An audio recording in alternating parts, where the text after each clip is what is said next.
What's the link between software and your health? Hi, my name is Oded, and in this podcast I'll talk about software development in the field of medical device, pharmaceutical, and healthcare with industry-leading experts. Today we'll address the challenge of data transfer between different healthcare systems and devices. Mr. Mohammed Hussein, thank you very much for participating in the podcast.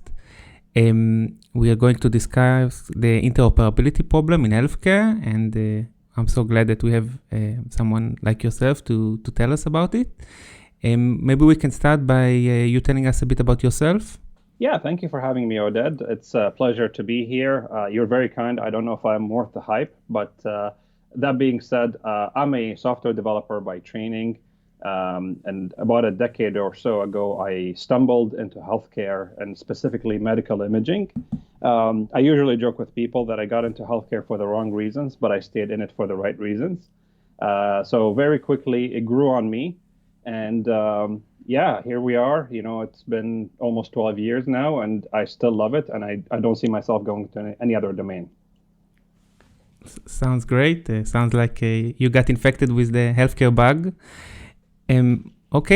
So when we hear a lot about the interoperability problem in healthcare, maybe you can describe it, what it is, and what's the current challenges? Yeah, for sure. So for the uninitiated, for those who are not necessarily familiar with healthcare or relatively new to the domain, healthcare is very sophisticated. You have multiple systems that do separate things and all need to be able to talk to each other. And they talk to each other not just in one way, but multiple ways, using multiple interfaces and multiple points in the workflow. So for example, when we say integration in medical imaging, most people tend to think about what I like to call backend integrations, which is servers talking to each other. And sure, that one is an important one. But there is one that's often forgotten, which is the front-end integration. This is where, somebody like a radiologist, as an example, will have multiple applications open on their computer as they're doing their day-to-day work. And these applications actually need to be able to speak to each other literally on the desktop. So they're communicating with each other. So the analogy I usually give, for those of us who use Outlook with plugins for Zoom or Microsoft Teams, the fact that you can create an invite with an embedded Zoom link or a Teams link is an example of that integration. So Outlook can go get you that Zoom link or Teams link on the fly, embedded in the invitation. When the time comes for you to join the call, Outlook gives you a handy dandy button that says join, so you can very quickly jump into the meeting. So going back to healthcare, that's often a problem that people face on daily basis.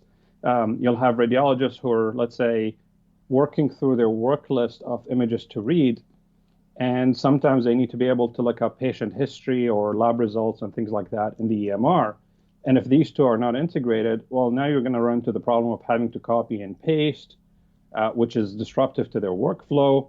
And what happens if you copy and paste the wrong field, or even worse, sometimes some of these systems won't even let you copy and paste. Sometimes you literally have to transcribe it, like you have to I it and type it, and then you run into potential user errors and things like that. So that's a quick recap of the integration problem in healthcare and specifically medical imaging.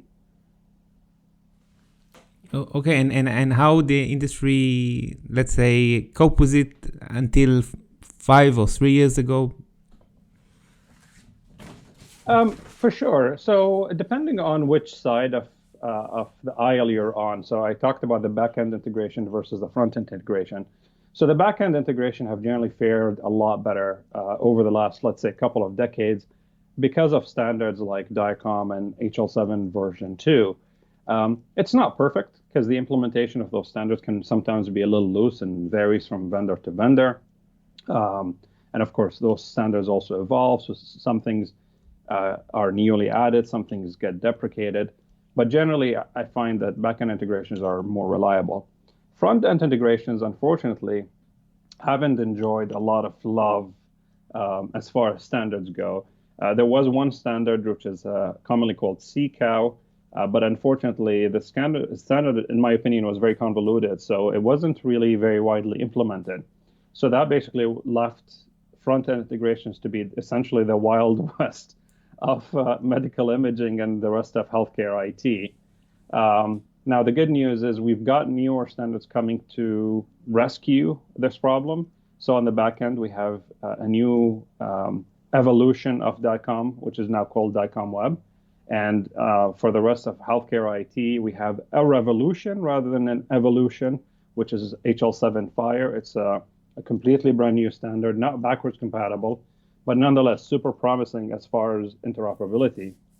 And then last but not least, for front-end integrations, there's a new standard called Firecast, which is extremely promising as far as being able to unify and standardize these integrations between different systems, again, on the front end. So that's literally on your workstation. The Fire standard, it seems like there is really an enthusiastic community around it. I don't know, there's something about maybe the name, the Fire, that caused it to be so popular. The puns are definitely part of it. You know, I'm on fire and let's light a fire and that kind of stuff. It's I think that tiny bit of humor definitely adds to the excitement. But I mean, you know, from a professional point of view, it's overdue. A lot of people have used HL7 version 2 for years and years and years. HL7 version 3 came out, but it was mostly considered a total failure, as you might know. So it almost does not exist anywhere in the world. So Fire, which is basically HL7 version 4, came to the rescue, and you know the last standard that's still in use, HL7 version 2, is from the 1990s. Actually, I think it's exactly 1990, whereas Fire came out in 2014. So that's a pretty large gap in between. And as you can imagine, since then, technology has come a long way. So, you know, being able to write an application and plug things into an old Fire HL7 version 2 interface is it's a pretty big effort. It's a lot of work. I've heard people make jokes like it's like drinking from the fire hose because you get bombarded with information, whereas HL7 Fire just makes that so much easier. It brings healthcare really to where the rest of the world is, with, you know, RESTful APIs, being able to make API calls over known protocols like HTTP and things like that, being able to get information on demand. You don't just have to listen to everything going on in the hospital to be able to get, you know, the tiny bit of information that your application needs. Right, I see. You know, every podcast now has to throw this buzzword, so I'm going to do it as well. I'm going to say AI. But on a more serious note, I mean, in the field of image processing, that's a really big issue. How does it all combine? I mean, maybe you can first say your understanding of what is AI and its role, and then maybe we'll go back to the interoperability problem and see how it all fits together. Yeah, absolutely. Definitely can't talk about healthcare and specifically medical imaging these days without talking about AI, that's for sure. Well, I mean, AI is, you know, there's always talk about the hype curve, so to speak. So I think we're still relatively high on the hype curve, where there's a lot of hype going on about all the things that AI can do. One thing I'm grateful for, I feel like the initial discussion has now been put to rest, and that was a discussion about AI replacing radiologists. I think by now it's widely understood that it's not going to be replacing radiologists anytime soon. It's just going to be augmenting them. And that's the reality. You know, like, I love AI. As a consumer, I use AI in a lot of things in my day-to-day life. It sorts out my pictures. It predicts songs to play to me. I drive a Tesla with autopilot, so, you know, I love it. It makes my life so much easier. But at the same time, I'm not delusional. I'm fully aware of its limitations. So when I drive my car, I'm not one of those typical Tesla drivers you see who will try and take a nap while the car, quote unquote, drives itself. No, I'm still there. I'm paying attention. But the difference is, by it taking some of my mental load, not the entire load, but part of it, it allows my brain to relax a little bit. So the fact that I don't have to make the minute adjustment of staying within my lane, adjusting my speed to keep up with the cars in front of me, especially in stop and go traffic, that makes all the difference. And that's where I think AI will be super helpful in medical imaging specifically.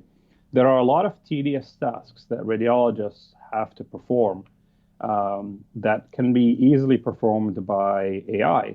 Recently I was speaking with a friend of mine, and he was telling me about the bone age studies where they have to measure somebody's age based on what the bones look like. They're very, very tedious and can be relatively done by an AI algorithm, where the AI algorithm does all the heavy lifting, and then the radiologist can double check the results and say, yes, this is correct, or no, it's incorrect, and then they can actually choose to do the work. AI can do a ton in radiology. It can help prioritize studies in the work list because it thinks there's something abnormal about one study, so that the patients who actually need the care most get it first. It can be useful on the other end of the spectrum, where it's basically a second read to check that if there was anything that the radiologist missed. There are countries in the world where they have mandates. I remember Belgium was one example where breast mammograms have to be what they call a blind second read. So the first radiologist reads it, and then a second one reads it to confirm the findings. And I'm a big fan of a concept like that. Of course, in real life, it's going to be hard to do this with people. It's probably very expensive. So AI could be helpful here. And of course, there are a ton of applications in between where AI can be very helpful as well. Do you see the AI also play a role in the EMR systems? For sure. Now, that's a little bit outside my area of experience. I work with EMR systems, but I'm more into medical imaging. So, where images and things around images live are my biggest thing. So I could definitely see it being useful. But one example, actually, that is kind of cool and relevant to what you were saying is I was attending a lecture by the American College of Radiology, and I can't remember the doctor's name, but he was talking about how they implemented this really cool AI algorithm that can detect brain hemorrhage, so bleeding in the brain, on CT scans, and it will help prioritize the list. And if the hemorrhage is really bad, it can actually notify the radiologist to get on a case as soon as possible. So really cool, super helpful. But there's one small problem. Sometimes this hemorrhage may have been something that you've had for a very long time. It's already been dealt with and no real issue. This algorithm can't actually distinguish whether this has been there for a while and is okay, or it's something totally new. So that's one simple example where this AI algorithm can actually maybe go back to the patient history and figure out whether this is worth the noise and that notification, or if it can wait or just totally ignore it altogether. Right, and that's really science fiction. What about, okay, so let's go back to the interoperability problem. I mean, like you say, there's the radiologist is sitting, he's got many applications that he might want to use to analyze the medical image. How do you make sure that everything is documented, or everything all those systems communicate with each other? For sure. And again, that's another area where there's so much hype with AI right now. But like as far as actually putting it in real life and putting it to use is a whole different story. Because, a lot of these AI startups are so focused on the images that they often forget there's a whole workflow that goes around these images and a whole set of standards. I and other people I know in the industry have talked to so many startups who are like, oh, look at how we can diagnose this one thing, whatever problem it is. Let's say, for example, pneumothorax on a chest X-ray. We can diagnose it with so many % accuracy rate. But then you're like, okay, can you plug this into my workflow today, integrate with PACS and EMR? And they go, huh? Because they've been so focused on the algorithm. They haven't actually thought about how they're going to get the images in real life. They get them from, the PACS system in DICOM format. You're not going to get them as PNGs or JPEGs. That's, nobody has that. And then when you get into DICOM and whatnot, things can also be complicated because DICOM is a container, and within that container, your images could be stored in different formats. So it could be JPEG, it could be JPEG lossless, JPEG 2000, so on and so forth. I recently had to deal with a vendor who actually supported DICOM, but the PACS system in place was compressing things in JPEG 2000, and that vendor had never seen examples of JPEG 2000. So the system can handle those images. They had to go back and update their system to support those images. Now, the reality is, with that being said, there's effort in the community to say we should separate AI algorithms from the nuances of healthcare because of the complications, and then you got to work with all these edge cases and stuff like that. So I'm aware of some efforts from organizations like the American College of Radiology, Society of Imaging Informatics has gotten also an NSF grant to do something similar. And some of the commercial vendors also have something similar. So the concept would be to basically have a platform that can host AI algorithms. And then that platform can deal with the nuances of healthcare, like HL7 fees and DICOM information and stuff like that, so that the AI algorithms sit inside. They don't have to worry about any of that complex stuff. They just do what they need to do, which is, get input in a format they know and understand it easily, do their magic, and spit out results that then can be integrated into the patient record or their images and so on and so forth. Right. That's very insightful, and it's really our life depends on their succeeding in this integration, because with the modern AI algorithms, they're really making things that before were not possible. Yeah, for sure. It's very promising again, but it's just, I talked about the hype curve. We're still high on the hype curve. We still need to come down to, where real life is and actually be able to put this in real life. It's not to say that there are no institutions with AI deployed. There's actually a few, but it's definitely one of those things where it's very cutting edge technology that only the best and the brightest can have, but not something you could put in just about any hospital or clinic right now. Okay, so maybe jump to a bit different topic. Usually every guest in the podcast, I ask them about their experience with and their advice about project management of software in the medical device industry. Maybe you can give us some of your advice from your experience. Yeah, absolutely. So as I mentioned, I'm a software developer by training. And when I got into healthcare, I actually worked as a full-time software developer for a number of years and a number of projects as well. But yeah, it's interesting because, as someone who's a computer science graduate, I'm trained to be domain agnostic. But when you get into healthcare, it's a little shocking because there's a lot you have to learn about the domain. And it's funny how sometimes we make assumptions that are pretty funny. Around the time I started, another person started in the company with me, and we started coming across DICOM. And that person said, okay, I'm going to have to learn DICOM. I'm going to go and read the standard. And for those of you who have never peered into the DICOM standard, it's not a standard you could just pick up and read. I can't even count how many thousands of pages there are in the DICOM standard. So yeah, you can't just sit down on the couch and read the DICOM standard. You'll probably retire before you're done.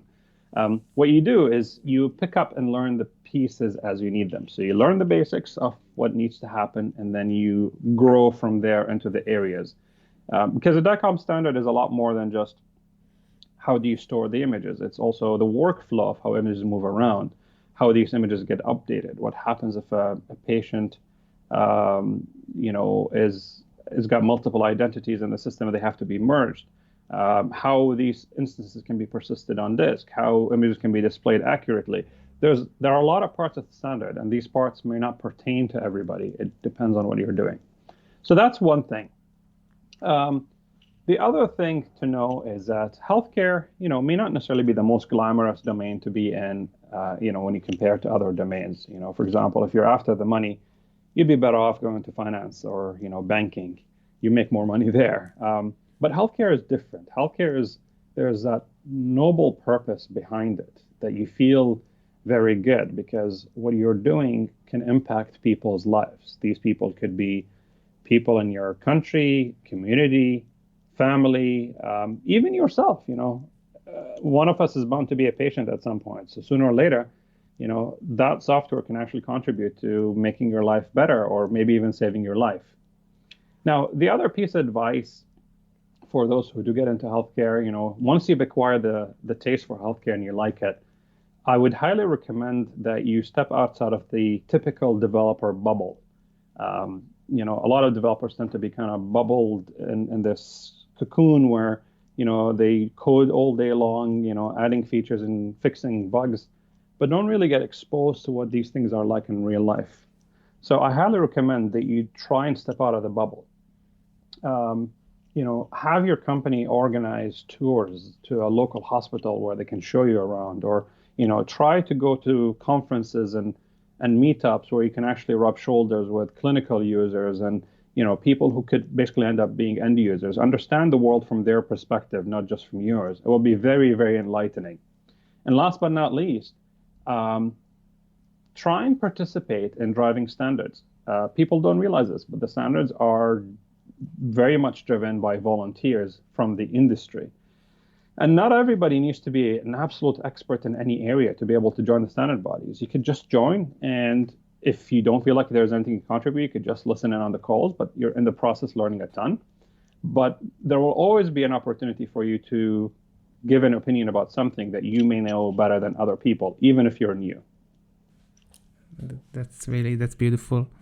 Okay, so if people want to get more information or follow your publication, can you maybe elaborate how they can reach you? Yeah, for sure. I am generally active on Twitter. I know Twitter is not necessarily the cool, hip thing for the new generation. But I find that Twitter is almost one of the best areas to get information for healthcare and medical imaging. There is an active community there. So I myself, have my usual username, which is Mohammed Hussein. So my first name, last name. That's my Twitter username.